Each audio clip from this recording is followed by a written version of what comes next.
July 13th, 2024. Indian summer drive in Birmingham, Alabama.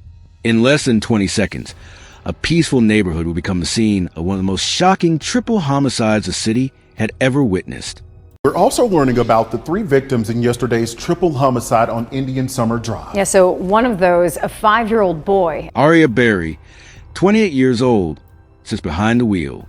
Beside her, her boyfriend Eric Ashley Jr. In the back seat, her 5-year-old son Landon Brooks, a little boy who should have been getting ready to start first grade in just a few weeks. None of them see the dark SUV approaching. None of them realize that someone has been waiting, watching, planning this exact moment. Arkia Berry and her 5-year-old son Landon Brooks were fatally shot yesterday evening around 5:30. More than 30 rounds fired in 20 seconds. 3 lives taken in an attack so violent, so calculated, that witnesses initially thought they were hearing firecrackers going off somewhere nearby. But this wasn't a celebration. This wasn't an accident. This was an execution. Officers found them in a crashed car on Indian Summer Drive. That's right near the Echo Highlands neighborhood. First responders confirmed they died at the scene. Arkia Berry wasn't just another victim in a crime statistic. She was building something beautiful with her life. As a hairstylist, she had that special gift of making people feel confident, beautiful, valued. Her clients didn't just come to her for haircuts. They came for the warmth, the conversation, the genuine care she showed every person who sat in her chair. And Landon, 5 years old, full of endless questions and boundless energy.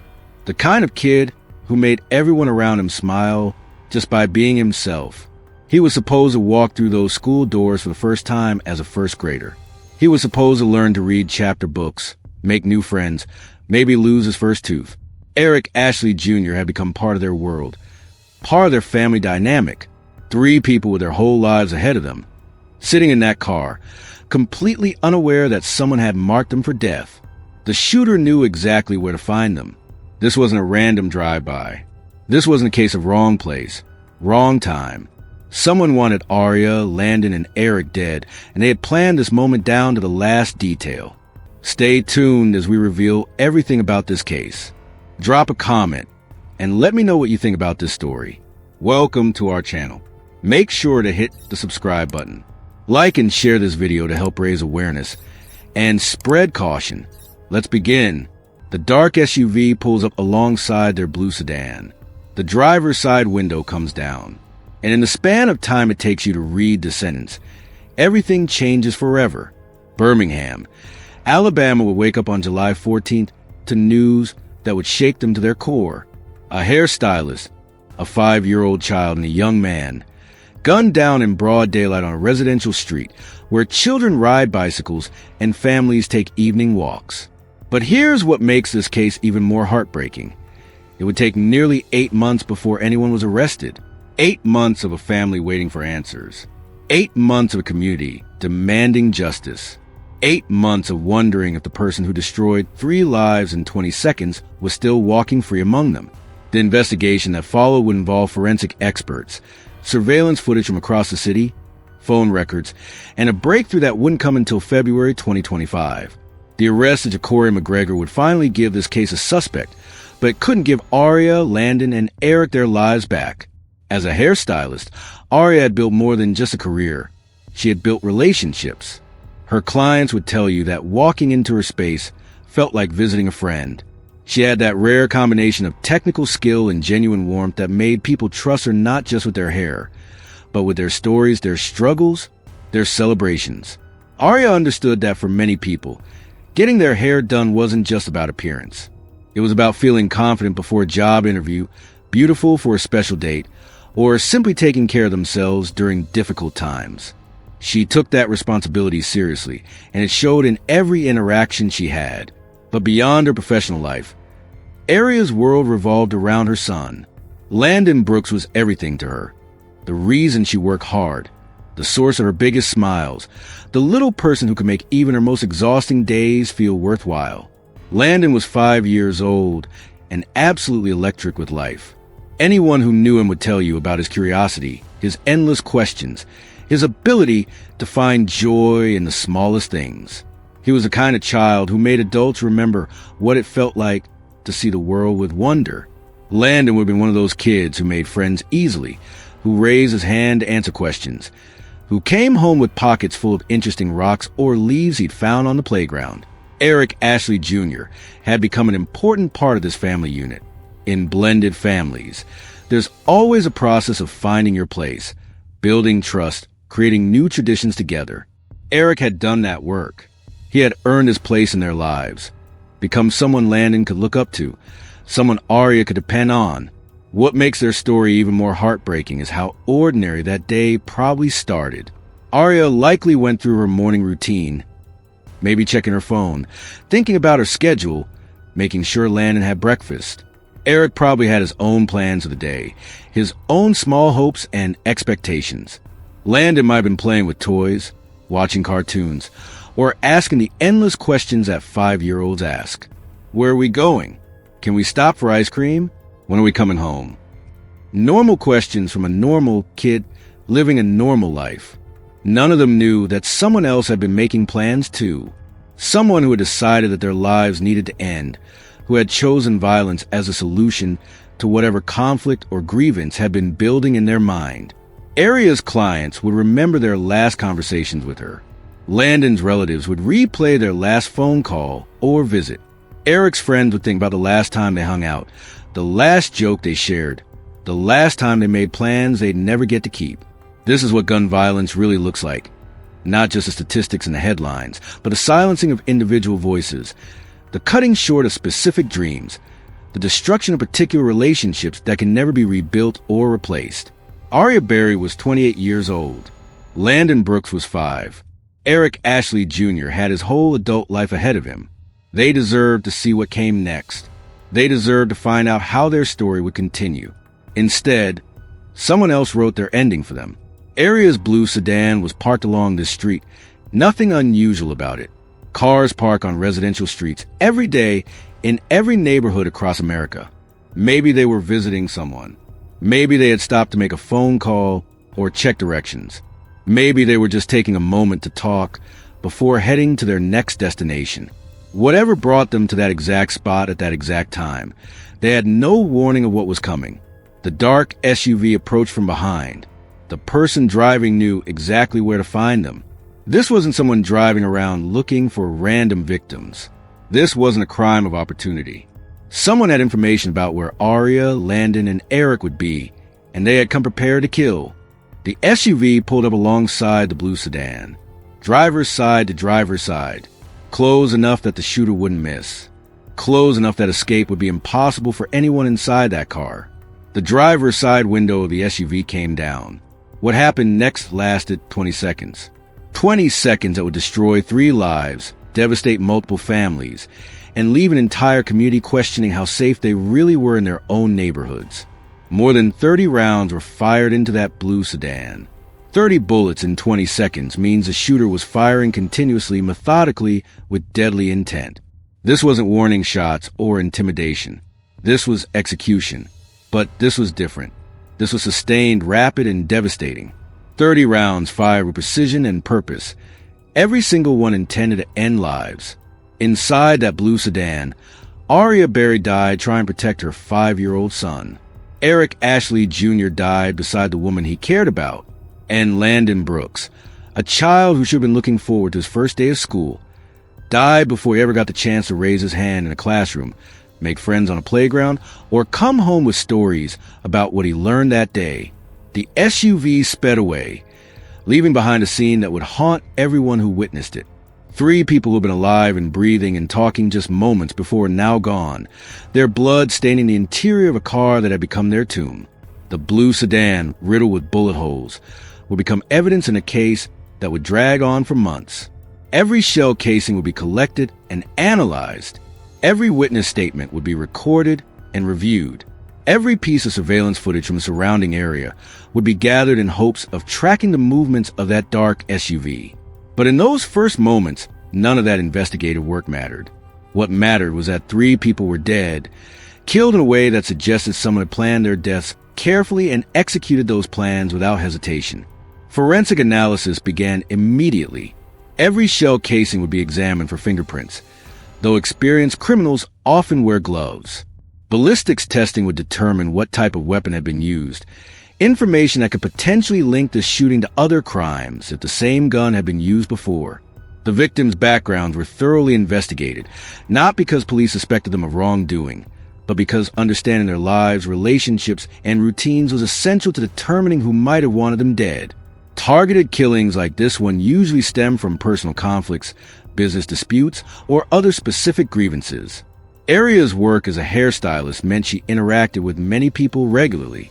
Her client list became part of the investigation, as detectives worked to identify anyone who might have had conflicts with her. Her personal relationships were examined for signs of domestic violence, stalking, or other threatening behavior. Eric Ashley Jr.'s background was similarly scrutinized. His friends, family members, co-workers, and anyone else in his social circle were interviewed to determine if he had enemies or if he had been involved in anything that might have made him a target. Even 5-year-old Landon's routine became relevant to the investigation. Where did he go to daycare? What parks did he play at? Who else might have known his schedule well enough to predict where he would be on that July afternoon? Phone records for all 3 victims were subpoenaed and analyzed. Modern investigations rely heavily on cell phone data, not just call logs and text messages, but location data that can show where someone had been and when. This information can sometimes reveal patterns or connections that aren't obvious from other evidence. Days turned into weeks. Weeks turned into months. The case remained active, with investigators following up on tips from the community, analyzing additional surveillance footage, and conducting follow-up interviews with anyone who might have relevant information. The investigation continued through the summer, into the fall, through the winter. Other cases demanded attention. New crimes occurred that required immediate response. But the Indian Summer Drive case remained open, with detectives periodically reviewing evidence and pursuing new leads as they developed. The Crime Stoppers of Metro Alabama now offering a $25,000 reward for information leading to an arrest and a conviction in this case. By the end of 2024, Birmingham police still didn't have an arrest in the case. The community was losing faith in the possibility of justice. Family members of the victims were growing frustrated with the lack of progress. The case was beginning to feel like it might join the ranks of unsolved homicides that haunt communities for years. February 2025. Nearly 8 months after 3 lives were cut short on Indian Summer Drive. 8 months of investigation, analysis, and community pressure. 8 months of family members wondering if they would ever see justice for Arkia, Landon, and Eric. The breakthrough came through a combination of traditional detective work and modern technology. Investigators have been methodically tracing phone records, analyzing surveillance footage, and following up on tips from the community. One piece of evidence that proved crucial was the discovery of a burner phone connected to the case. The trail led to Jacorian McGregor. His connection to the burner phone, combined with surveillance footage and other evidence gathered during the 8-month investigation, provided enough probable cause for an arrest warrant. On a February morning in 2025, Birmingham police arrested McGregor and charged him with capital murder in connection with the deaths of Arkia Berry, Landon Brooks, and Eric Ashley Jr. Capital murder charges in Alabama carry the possibility of the death penalty, reflecting the serious nature of the crimes and the fact that a child was among the victims. The arrest brought a sense of relief to the Birmingham community, but also raised new questions. What had motivated this attack? Why had Arkia, Landon, and Eric been targeted? What connection did McGregor have to the victims that would explain such extreme violence? McGregor's arrest also highlighted the resources required to solve complex criminal cases. 8 months of investigation involving multiple detectives, forensic analysts, technology experts, and support staff. Hundreds of hours of work analyzing evidence, conducting interviews, and following leads. The murders of Arkia Berry, Landon Brooks, and Eric Ashley Jr. weren't isolated incidents in Birmingham, Alabama. They were part of a devastating trend that made 2024 the deadliest year on record for the city. This case represents something much larger than 3 individual tragedies. It's a window into an epidemic of gun violence that's tearing communities apart across America. Birmingham's gun violence crisis didn't develop overnight. The factors that contribute to this level of violence are complex, interconnected, and deeply rooted in systemic issues that can't be solved with law enforcement alone. Understanding these broader patterns is crucial if we want to prevent future tragedies like what happened on Indian Summer Drive. The statistics from Birmingham in 2024 tell a heartbreaking story. Record numbers of homicides, with gun violence being the primary driver of these deaths. But behind every statistic is a person like Arkia, a child like Landon, a family like the one that was destroyed on July 13th. Gun violence disproportionately impacts Black communities and children in cities across America, and Birmingham is no exception. This isn't a coincidence.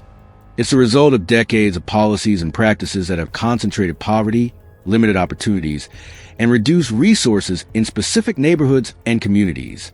The case of Arkia, Landon, and Eric also highlights the limitations of reactive approaches to violence. Even the most thorough police investigation can't restore lives that have been lost. Even successful prosecutions can't undo the trauma inflicted on families and communities. Prevention must be the priority if we want to reduce the human cost of gun violence. What happened on Indian Summer Drive should serve as a wake-up call about the urgency of this crisis. A 5-year-old child was killed in what appears to be a targeted attack. This level of violence represents a complete breakdown of the social systems that should protect our most vulnerable community members. For viewers watching the story, the question isn't just who killed Arkia, Landon, and Eric, although that's important for justice. The bigger question is what each of us can do to prevent similar tragedies in our own communities. Arkia's legacy lives on the clients who remember how she made them feel valued and beautiful. Her dedication to her craft and her love for her son represent the kind of positive impact that one person can have on their community. She was building something meaningful with her life, creating joy and confidence for others, while raising a child who brought happiness to everyone who knew him. Landon's memory serves as a reminder of the potential that's lost when children become victims of gun violence. He was 5 years old, full of curiosity and excitement about the world around him. He should have had decades ahead of him to learn, grow, create, and contribute to his community. Instead, his life became a symbol of how violence could destroy our most precious gift, the future itself. Eric Ashley Jr. had earned his place in this family, had built relationships, and made plans that would never be fulfilled. His death represents not just the loss of one life, but the destruction of the family unit he had become part of. The legal proceedings against Shakori McGregor will continue to unfold over the coming months. The prosecution's pursuit of the death penalty reflects the community's demand for accountability, but no legal outcome can restore what was lost on Indian Summer Drive. This brings me to my final question for you today. What concrete action will you take to help prevent gun violence in your own community? Will you support local programs that work with at-risk youth? Will you advocate for policies that address the root causes of violence? Will you have difficult conversations with family and friends about gun safety and community responsibility? Let me know your thoughts in the comments below. Share this video if you think it's important for others to hear this story. Remember Arkia, Landon, and Eric by working toward a future where fewer families have to experience this kind of loss. Their memory deserves nothing less than our commitment to building safer, stronger communities for everyone.